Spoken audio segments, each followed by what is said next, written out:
ક્યારેક એવું બને કે મહેમાનગતિ ખાતર બરદાસ્ત નહીં પણ એક મોટી રમત બની જાય? હા, એવું જ કંઈક થયું.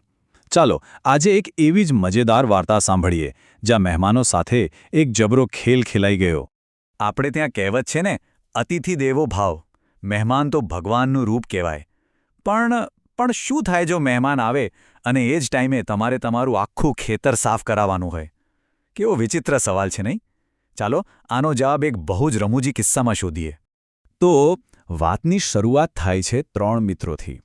ત્રણેય મુસાફરી કરીને થાક્યા છે, ભૂખ પણ કકડીને લાગી છે અને હવે ચર્ચાએ ચાલી રહી છે કે ભાઈ જમવું ક્યાં? હવે જુઓ, એમની સામે 2 વિકલ્પ છે. એક તો હોટલમાં જમી લેવું, પણ ત્યાં કેવું ખાવાનું મળે એ કોણે ખબર, કદાચ એસિડિટી થઈ જાય. બીજો વિકલ્પ છે કોઈ સગાને ઘરે જવાનો. ત્યાં ઘરનું ખાવાનું તો મળે, પણ આમ અચાનક જઈને કોઈને તકલીફ આપવી એ પણ બરાબર નહીં. બહુ વિચાર્યા પછી નક્કી થયું કે ચાલો એમના એક સગા છે ખેખરજી, એમના ઘરે જઈએ. પણ આ મિત્રો બહુ સમજદાર હતા. એમને થયું કે આપણે કોઈના પર બોજ નથી બનવું, એટલે એ લોકોએ જાતે જ બજારમાંથી કઢી બનાવવા માટે છાશ, ડુંગળી, મરચાં, કોથમીર બધું જ ખરીદી લીધું કે ભાઈ આપણે જઈને સીધું રાંધવાનું જ કામ રાખીએ.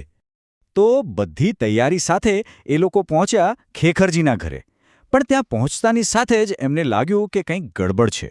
ઘરનું વાતાવરણ એકદમ તંગ હતું, જાણે કોઈ મોટો ઝઘડો ચાલી રહ્યો હોય.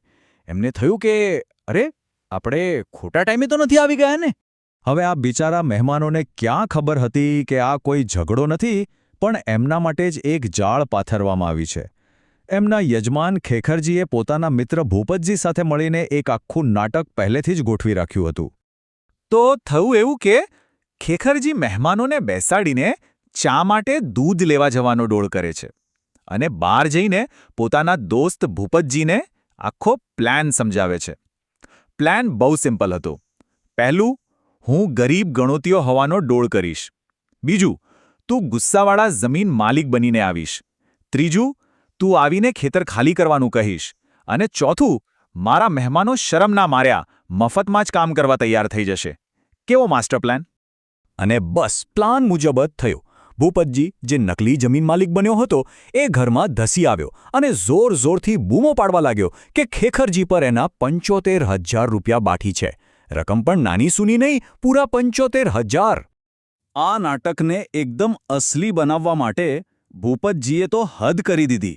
એણે ખેખરજીને ગમે તેમ બોલવાનું શરૂ કર્યું અને ઉપરથી 2-3 તમાચા પણ લગાવી દીધા. અને ખેખરજી પણ બિચારો લાચાર બનીને માર ખાતો રહ્યો. શું એક્ટિંગ હતી! હવે આ બધું જોઈને મહેમાનો તો હેપતાઈ જ ગયા. પોતાના સગાનું આવું અપમાન એમને બહુ ખરાબ લાગ્યું અને તેઓ આ આખા નાટકમાં બરાબરના ફસાઈ ગયા. એટલે એમનામાંથી એકે ઊભા થઈને ખેખરજીને કહ્યું, તમે ચિંતા ના કરો, અમે 3 જણ જઈને આખું ખેતર સાફ કરી આવીશું. તમે બસ અમારા માટે કઢી અને રોટલા તૈયાર રાખજો. બિચારા મદદ કરવાના ઉત્સાહમાં આવી ગયા. અને પછી તો શું, 3 મિત્રો લાગી પડ્યા ખેતરમાં કામ કરવા. રાઈના મોટા સાંઠા ઉપાડવાના. બપોર સુધીમાં તો પડસેવે રેબઝેબ થઈ ગયા. ત્યાં જ ગામનો એક માણસ ત્યાંથી પસાર થયો અને એણે આ 3ને કામ કરતા જોયા. એને થોડી નવાઈ લાગી એટલે એમની પાસે આવ્યો. પેલા ગામના ભાઈએ પૂછ્યું કે અરે, તમે લોકો કોણ છો અને આ ખેખરજીના ખેતરમાં શું કરી રહ્યા છો? તો મહેમાનોએ આખી વાત કરી કે કેવી રીતે એમના સગા ખેખરજી દેવામાં ડૂબેલા છે અને જમીન માલિક ભૂપતજીએ એમને ધમકી આપી છે. આ સાંભળીને પેલો ગામનો માણસ તો ચોંકી ગયો. અને પછી એણે જે કહ્યું એ સાંભળીને મહેમાનોના પગ નીચેથી જમીન સરકી ગઈ. એણે કહ્યું, કયો ભૂપતજી, કયો માલિક? અરે ભાઈ, આ ખેતર તો ખુદ ખેખરજીનું જ છે અને ભૂપતજી તો એનો પાક્કો દોસ્ત છે. આ ખેખરજી ટ્રેક્ટરના પૈસા બચાવવા માટે તમને લોકોને મજૂર બનાવી દીધા. હવે તો પૂછવું જ શું, મહેમાનોનો ગુસ્સો 7મા આસમાને પહોંચી ગયો. કામ પડતું મૂકીને સીધા જે લોકો પાછા ખેખરજીના ઘરે પહોંચ્યા એનો હિસાબ કરવા. ઘરે પહોંચીને એમણે ખેખરજીને આડે હાથ લીધો.